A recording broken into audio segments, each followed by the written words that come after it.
Today on the 1UpBeat.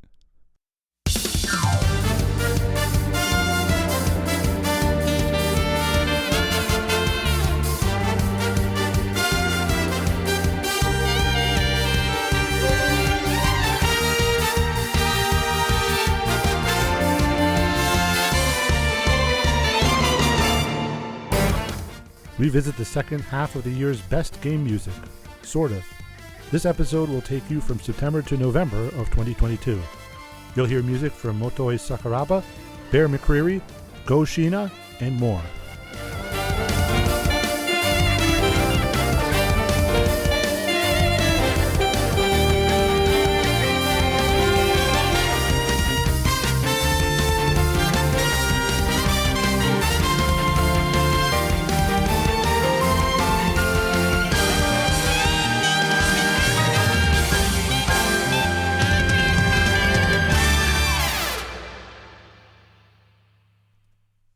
Thanks for returning to the show. As I mentioned before, the second half of the year just happens to be only September to November. It's funny, as much as we here on the 1UpBeat try not to just do an entire best of the year in the last 3 or 4 months of the year, you can't fight the release schedule of games. I wanted to evenly distribute the number of games in parts 1 and 2, and as it happens, the second half covers these months only. We skipped August, and for all my bragging about not putting out a best of the year show too early, namely December, I had no December games I wanted to share this year. Funny how that works out. Anyway, let's get back to celebrating the best. First on the show this time comes a new game not tied to a previous series, but very obviously inspired by the rebooted Doom series. The game is called Metal Hellsinger. The 2016 Doom and its 2020 sequel, Doom Eternal, were praised not only for its gameplay, pacing, art, and intensity, but for its metal music by composer Mick Gordon. People loved the music, and I did too.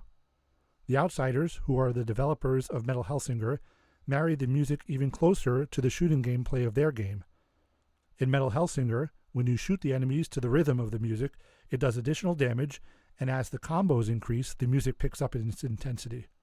Just to sweeten the deal, the final boss music was performed by System of a Down's Serge Tankian.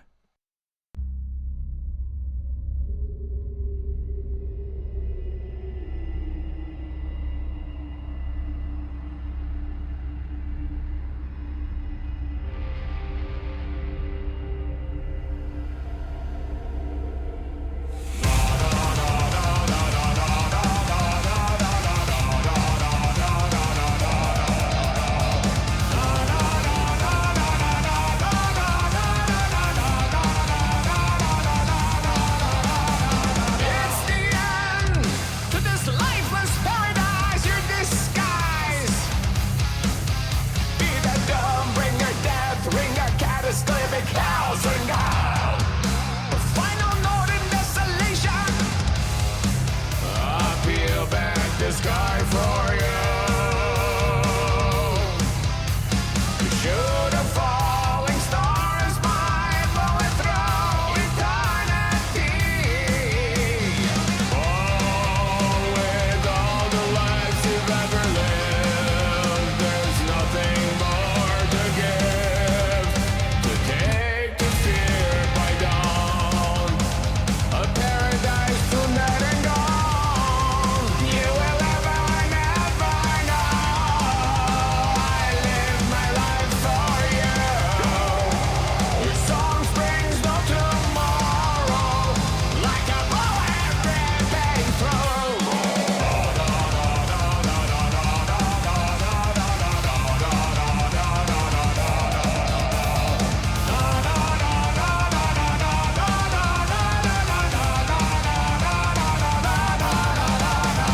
soon dead and gone, and you will never, never know. I live my life for you. Your song springs on tomorrow, like a bullet ripping through. Nothing can stop us now. We'll never cease to be, and you will never know. You're out to me.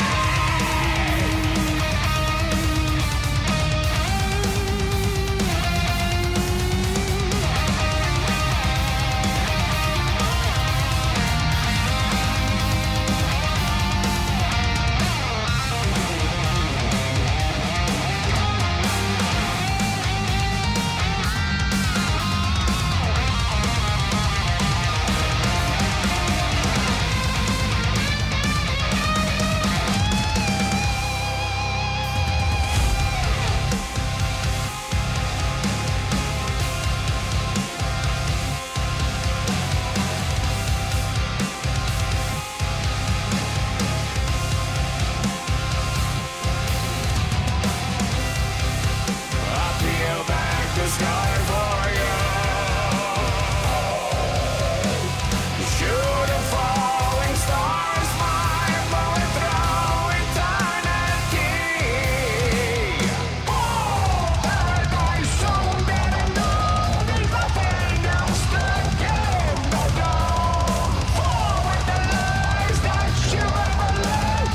Sing for us, scream for us, die for us. It's the end to this lifeless paradise, your disguise. It's the end. A final note in desolation. It's the end to this lifeless paradise, your disguise. Scream out! What's this madness? Cry out! Fresh remorse! And you will never, never know. I live my life for you. Your song springs on tomorrow, like a bullet ripping through. Nothing can stop us now. We'll never cease to be, and you will never know. You're out to me.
The other September game on the list for 2022 was the latest entry in the Valkyrie Profile series. Square Enix had a hell of a year. They notably sold off almost all of their Western developers, and at the same time put out a new game or a remake of almost every one of their old series, reviving long dormant series and some new ideas like the Diofield Chronicle. Valkyrie Elysium was that series' contribution to this year. Music for the game was composed by Motoi Sakuraba, the hardest working man in game music. Sakuraba wrote the music to every previous Valkyrie Profile game as well. Why do I call him the hardest working man in game music? Well, you'll find out in a second. He wrote the entire 4 hours and 44 minutes of music for the game himself, spread over a 5-disc original soundtrack.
The first of 4 scores from October 2022 is a much lesser-known game than most on the list.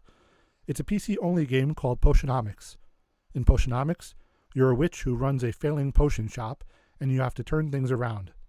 Sell some potions and get the store back into the black. Composer Greg Nicolett wrote a beautiful and inspiring score for the game with lots of great solo musicians on strings and woodwinds. There's also an appearance by the Budapest Scoring Orchestra. I feel like every year we get at least one of these scores on the show that just comes out of nowhere from a smaller game, but with the ambition, skill, and production value of a AAA game.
2022's A Plague Tale Requiem is the follow-up to 2019's A Plague Tale Innocence. The game is a cinematic action-adventure game, very high production values, and gives us the second appearance on the show of the great Olivier Deriviere. You already know how good he is at this. Plague Tale, I'd say, is probably a more traditional score than Dying Light 2 was before, and shows that when Deriviere lays in, he's just as strong as he is when he's giving us something fresh and new. The arrangements of the choral pieces are just out of this world.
Speaking of composers making an appearance on the list twice, we see the return of Motoi Sakuraba with Star Ocean, The Divine Force. This is also another case of Square Enix tossing out as many of their classic franchises as possible in 2022. This is a great mix of Sakuraba's more orchestral music and then his wild rock style for battle themes. It's also his second 5-disc album of the year. Between this and Valkyrie Elysium, you're looking at more than 9 hours of new Sakuraba music. This is in addition to his work on 2021's Tales of Arise, which had the original soundtrack album come out in 2022. That one was 7 discs with 6 hours and 40 minutes of music on it. So if you include all 3, even though Tales is a 2021 game, you're looking at 17 CDs worth of music released by one composer in 2022. That's just under 16 hours of music from one man. Now you see what I mean by Sakuraba being the hardest working man in game music?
It's been a long time coming, but on October 28, 2022, the third game in the Bayonetta series released.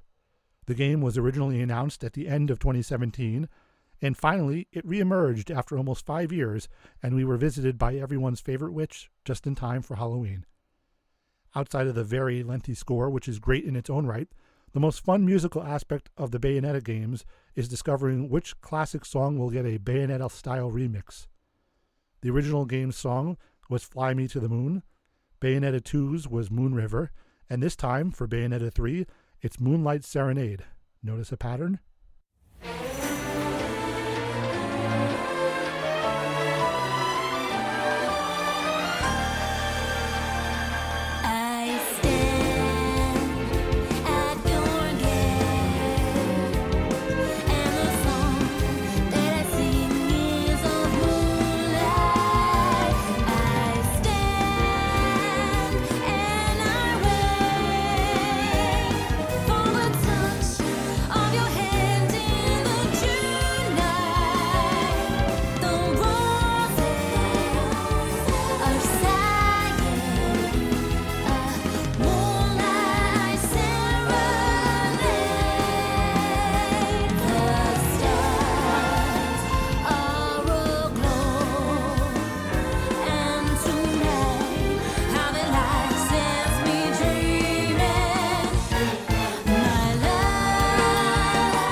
The first of 3 games from November 2022 is the continuing saga of Square Enix flooding the market game after game all year.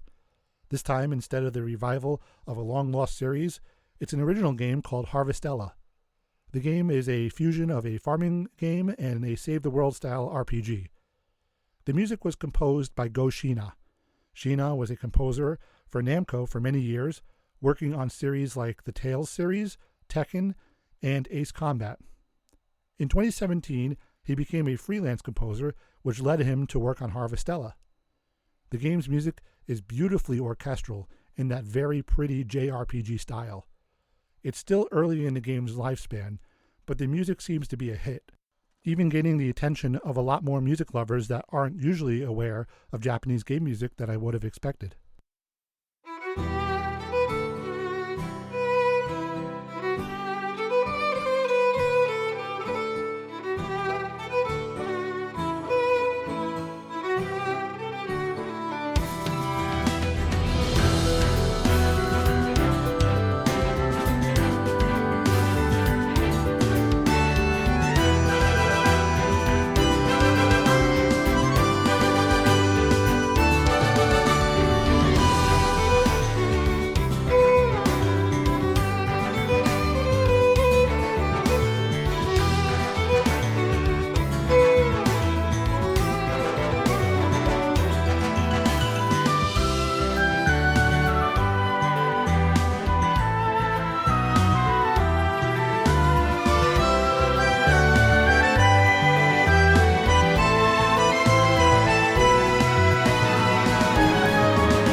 The Sonic cycle took everyone for a spin again in 2022.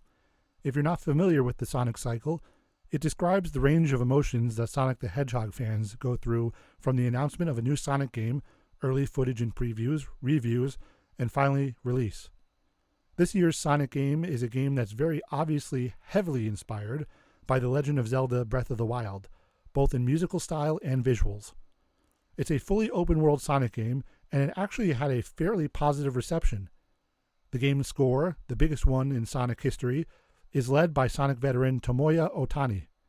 Otani has written at least a little bit of music for most of the 3D Sonic games. This one has a very wide range of genres attached to it.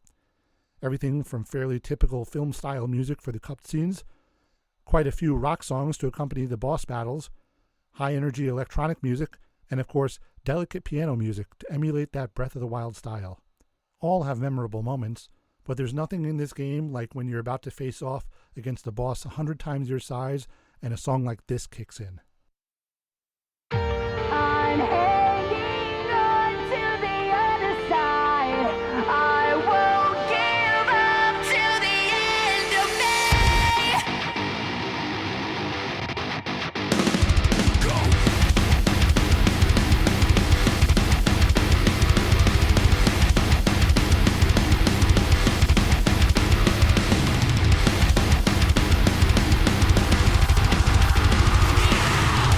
Welcome to the mind of a different kind, where we've been growing slowly. Think I'm on 11, but I'm on a 9. Guess you don't really know me. Running from the past is a losing game. It never brings you glory. Been down this road before, already know this story.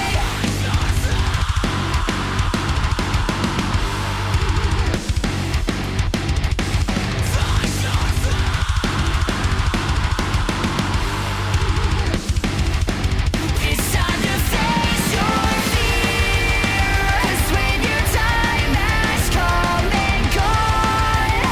I'll be the one to carry on, and you can throw me to the wolves, 'cause now you're undefeatable.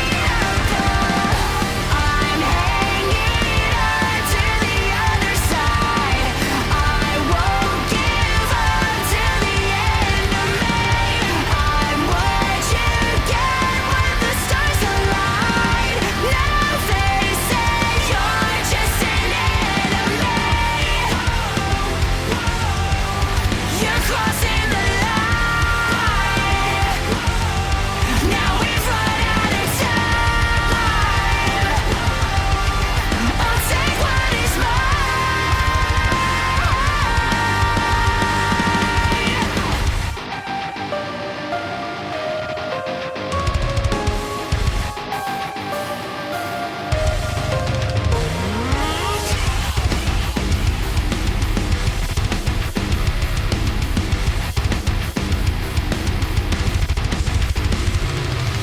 And when the story ends, it becomes a part of me. I'll give it what it takes. I'll find another way. I used to never know, but now it's crystal clear. This feeling's just a ghost. It's time to face your fears when your time has come and gone. I'll be the one to carry on, and you can throw me to the wolves, 'cause now you're undefeatable. I'm hanging on to the other side. I won't give up till the end of me. I'm what you get when the stars align. Now they say you're just an I'm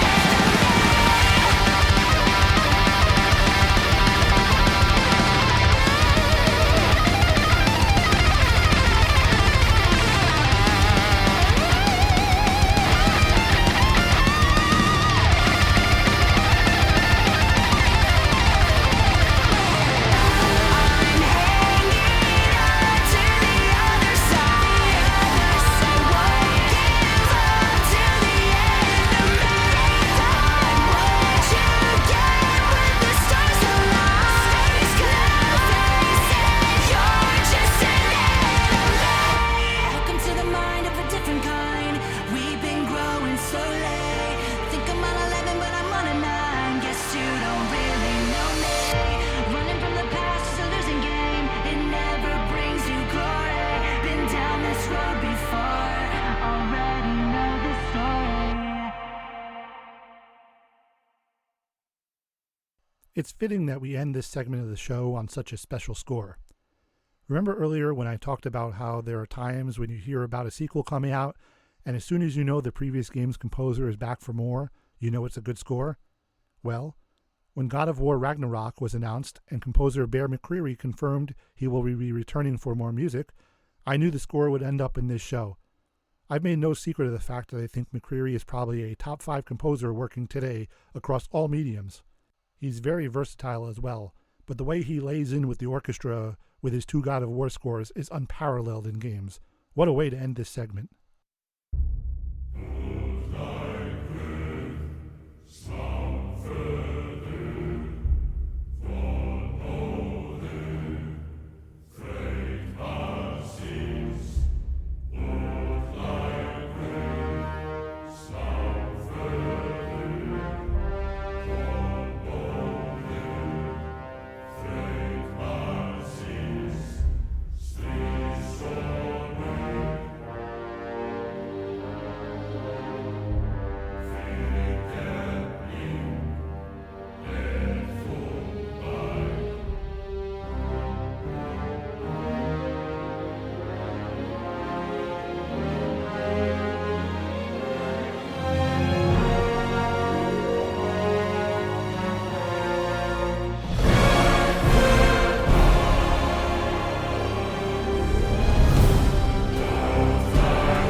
We're going to take one more break here.